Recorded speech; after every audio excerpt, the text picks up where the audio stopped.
So, Paul, you run your own IT consultancy business now. How did your career start?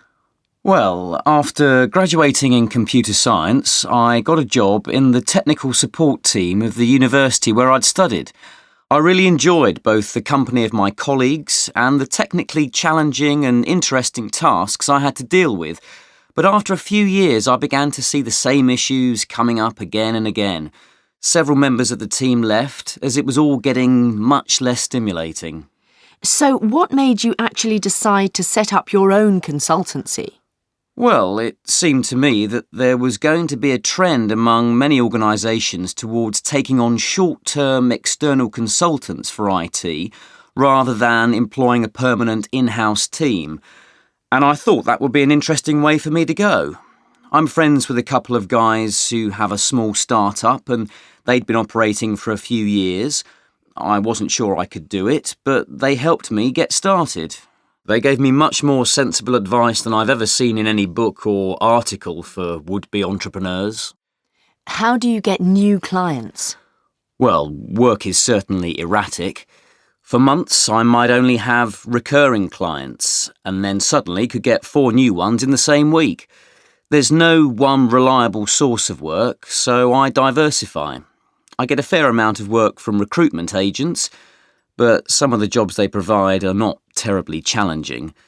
And I get some work from people I was at uni with. I suppose about half of my work is repeat business from people I've helped before, and I like that. You start out from a position of knowing and trusting each other.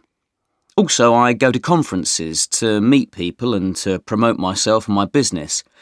I've been told that there's at least a 2 to 3 year lag between presenting at conferences and getting work from them, so I'm not yet sure how much business is going to come to me that way. What is the hardest part of running your business? At first, I found it extremely difficult to know what to charge clients. I ended up drastically undercharging on a number of occasions before I realised I needed to get some financial advice from an expert. That helped me enormously. It's often said that the first week in business is the hardest. In my case, as I'm always moving on to provide support in a different company, nearly every week is, in a sense, the first week. I often have just that week to make a difference to that team, and that's a challenge, but fortunately, I like challenges. Would you say you have a business mentor? Sure. My business mentor is an old friend of mine. He recently finished a Master's in Business Administration, and we talk every week about how I might develop my company. I wouldn't say I have a clear idea about how other people use a business mentor, and it's quite possible they do things very differently, but I have found our conversations very useful. It's great to have someone experienced to sound ideas off. I have great faith in his instincts. What are your plans for this year?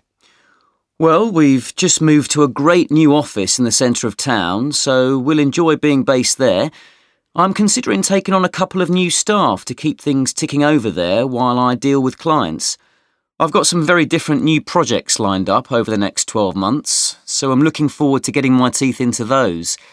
I'm looking forward to having the chance to use some technical skills that I haven't had to call on for a while, in fact, so that'll be good. Well, I wish you all the very best with that.